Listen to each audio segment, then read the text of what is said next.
بسم اللہ الرحمن الرحیم۔ حضرت خالد بن ولید کا اتہاس۔ خالد بن ولید ایک ایسے مجاہد کا نام ہے جن کے بارے میں جان کر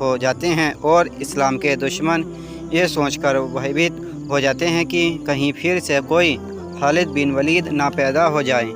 اس لیے یہ لوگ چاہتے ہیں کہ خالد بن ولید کی اتہاس کو بند کر کے رکھا جائے، انہیں نہ سنایا جائے، نہ ان کے اتہاس کا مطالعہ کیا جائے، نہ ان کی سیرت جیبنی پڑھی جائے، کیونکہ پربھاوشالی لوگوں کی سیرت اور اتہاس پڑھنے سے اس کا اثر ضرور آتا ہے۔ خالد بن ولید رضی اللہ تعالیٰ عنہ وہ صحابی ہیں جن کو اللہ کے رسول صلی اللہ تعالیٰ علیہ وسلم نے سیف اللہ کہا، یعنی اللہ کی تلوار۔ انہوں نے اپنی زندگی میں 125 جنگوں میں شرکت کی، اور آپ کو جان کے حیرانی ہوگی کہ 125 جنگوں میں سے ایک بھی جنگ میں انہیں شکست نہیں ہوئی۔ اسلام سے پہلے کی زندگی۔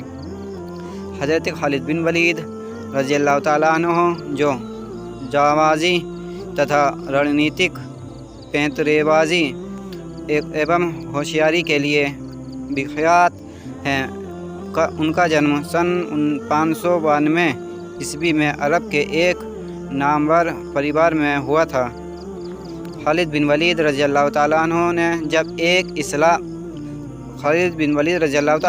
جب تک اسلام مذہب سویکار اپنایا نہیں کیا تھا تب تک اسلام کے کٹھر شترو تھے، لیکن 628 عیسوی میں انہوں نے اللہ کے رسول صلی اللہ تعالیٰ علیہ وسلم سے مخاطب ہو کر اسلام قبول کر لیا اور مؤتہ کی لڑائی میں شامل ہوئے۔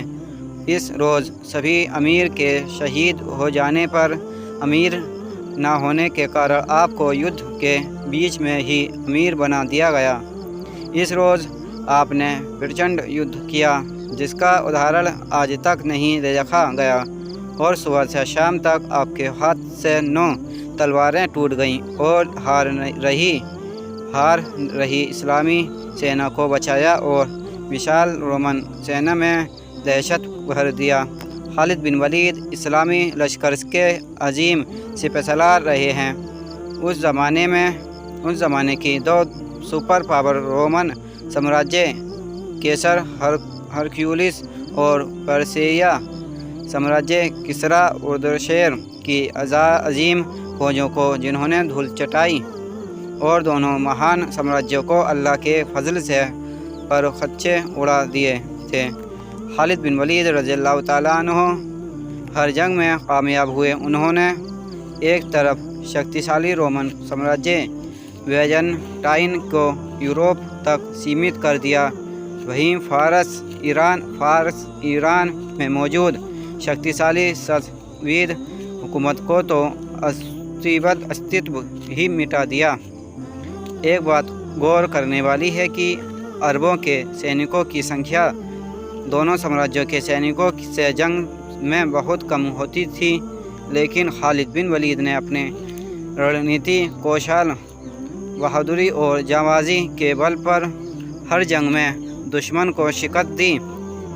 اسی بہادری اور شجاعت کو خراج تحسین پیش کرتے ہوئے محمد صلی اللہ تعالیٰ علیہ وسلم نے حضرت خالد بن ولید کو سیف اللہ کے خطاب سے نوازا۔ اسلامی جنگوں اور لڑائیوں پر چرچا کیا جائے تو خالد بن ولید کا نام پرمکھتا سے لیا جاتا ہے، کیونکہ حضرت خالد بن ولید کی ہر جنگ میں جانبازی، رڑنیتک پیترے بازی اور ہوشیاری بھری ہوتی تھی، جسے دشمن سینا کے چھکے چھوڑ جاتے تھے۔ حضرت خالد بن ولید دنیا کے ایک ماتر ایسے کمانڈر ہیں جنہوں نے اپنے جیون میں ایک بھی جنگ یا لڑائی نہیں ہاری۔ آپ حضرت خالد بن ولید کی وفات سینا کی سیوا سماپتی کے 4 برس بعد سن 642 عیسوی میں سیریا میں ہوئی تھی۔ آپ کو ہومس میں ہی دفنایا گیا تھا۔ اس استھان پر آپ کے نام سے ایک مسجد بھی موجود ہے۔ ایسی دونوں معلومات کے لیے چینل کو سبسکرائب کریں اور اس ویڈیو کو اپنے دوست میں زیادہ سے زیادہ شیئر کریں۔